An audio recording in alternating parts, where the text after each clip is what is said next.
Assalamualaikum warahmatullahi wabarakatuh. Di sini saya akan menjelaskan tentang jenis sistem informasi. Tapi sebelum saya melanjutkan ke pembahasan materi, terlebih dahulu saya akan memperkenalkan nama saya. Nama saya Ferdi, NIM 1967 141007, Prodi Ilmu Administrasi Bisnis, tugas ketiga Sistem Informasi Manajemen, dosen pembimbing Rudi Salam, SPD, MPD. Jenis sistem informasi. Dalam perkembangan teknologi sekarang ini, beberapa perusahaan telah menggunakan sistem informasi manajemen dalam menjalankan bisnisnya. Di dalam pengembangan sistem informasi manajemen telah dibagi sesuai dengan kebutuhannya.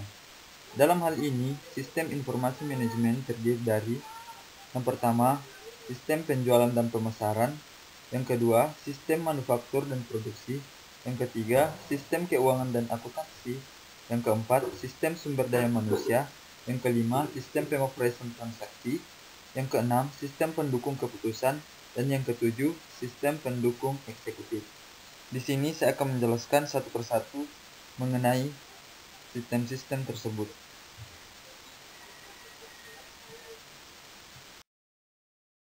Materi yang pertama, A. Sistem informasi penjualan dan pemasaran.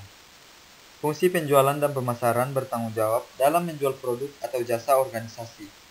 Pemasaran memperhatikan mengenai pelanggan produk atau jasa perusahaan, menentukan kebutuhan dan keinginan pelanggan, merencanakan dan mengembangkan produk atau jasa untuk memenuhi kebutuhan dan mengiklankan serta mempromosikan produk atau jasa ini. Penjualan berkaitan dengan menghubungi pelanggan, menjual produk dan jasa, mengambil pesanan, dan melanjutkan penjualan menurut MCLUD. Aktivitas ini dapat dianggap sebagai proses bisnis, sistem informasi penjualan dan pemasaran, atau Sales and Marketing Information System mendukung proses bisnis ini. Yang kedua, atau B, sistem informasi manufaktur dan produksi. Fungsi manufaktur dan produksi bertanggung jawab untuk benar-benar memproduksi barang dan jasa untuk perusahaan. Sistem manufaktur dan produksi berhubungan dengan perencanaan, pengembangan, dan pemeliharaan fasilitas produksi, penetapan sasaran produksi, penggandaan penyimpangan, dan ketersediaan produksi, dan penjadwalan peralatan, fasilitas, bahan baku, dan tenaga kerja yang dibutuhkan karena untuk membentuk produk akhir. Sistem manufaktur dan produksi mendukung aktivitas ini.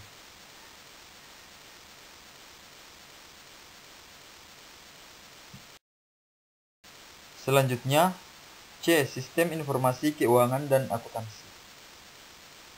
Fungsi keuangan bertanggung jawab mengelola aset keuangan perusahaan, seperti uang tunai, saham, obligasi, dan investasi lainnya. Untuk memaksimalkan pengembalian atas aset keuangan ini, fungsi keuangan juga bertanggung jawab dalam mengelola kapitalisasi perusahaan, menemukan aset keuangan baru pada saham, obligasi, atau bentuk utang lainnya. Yang fungsi akuntansi bertanggung jawab menjaga dan mengelola catatan keuangan perusahaan, penerimaan, pembayaran, depresiasi, penggajian untuk menghitung arus dana dalam perusahaan. Bagian keuangan dan akuntansi berbagi masalah yang terkait bagaimana menjaga jejak aset keuangan dan arus dana perusahaan. Selanjutnya, D. Sistem informasi sumber daya manusia. Fungsi sumber daya manusia bertanggung jawab untuk menarik, mengembangkan, dan mempertahankan tenaga kerja perusahaan. Sistem informasi sumber daya manusia mendukung aktivitas seperti mengenali karyawan potensial, menjaga catatan lengkap mengenai karyawan yang ada, dan menciptakan program untuk mengembangkan bakat dan keahlian karyawan. Sistem sumber daya manusia membantu manajemen senior mengenali kebutuhan sumber daya manusia, keahlian tingkat pendidikan, jenis posisi, jumlah posisi, dan biaya untuk memenuhi rencana bisnis jangka panjang perusahaan. Selanjutnya, E. Sistem dari sudut pandang konsisten. Walaupun sudut pandang fungsional sangat berguna untuk mengerti bagaimana sistem bisnis melayani fungsi khusus, sudut pandang ini tidak memberitahu kita bagaimana sistem membantu manajer mengelola perusahaan. Di sini kita membutuhkan sudut pandang yang memeriksa sistem dalam bentuk beragam tingkatan manajemen dan jenis keputusan yang didukungnya. Setiap tingkatan memiliki kebutuhan informasi yang berbeda sesuai tanggung jawab yang berbeda, dan masing-masing dapat dilihat sebagai pilihan informasi utama. Materi selanjutnya, F. Sistem pengoperasian transaksi. Manajer operasional membutuhkan sistem yang menyimpan catatan aktivitas dasar dari transaksi organisasi seperti penjualan, penerimaan, penyimpanan kas, penggajian, keputusan kredit, dan arus bahan baku di pabrik.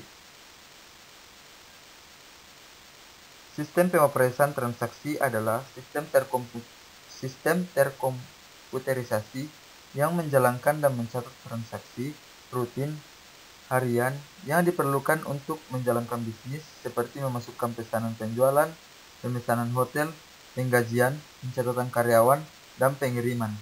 Tujuan utama dari sistem pada tingkat ini adalah untuk melacak arus transaksi yang melalui organisasi. Materi selanjutnya, sistem pendukung keputusan.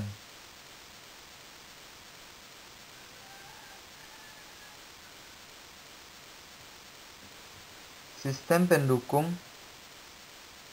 keputusan atau decision support system menunjang pembuatan keputusan yang tidak rutin untuk manajemen tingkat menengah. Sistem ini berfokus pada masalah yang unik dan cepat berubah, di mana prosedur untuk mendapatkan solusi belum tentu ditentukan sebelumnya. Sistem ini mencoba menjawab pertanyaan seperti ini.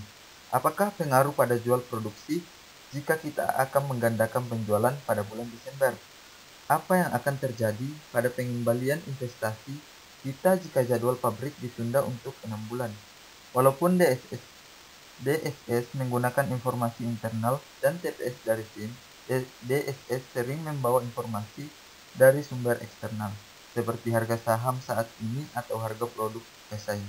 Sistem ini menggunakan beragam model untuk menganalisis data atau memadatkan data dalam jumlah besar ke dalam bentuk yang membuat pembuatan keputusan dapat menganalisisnya.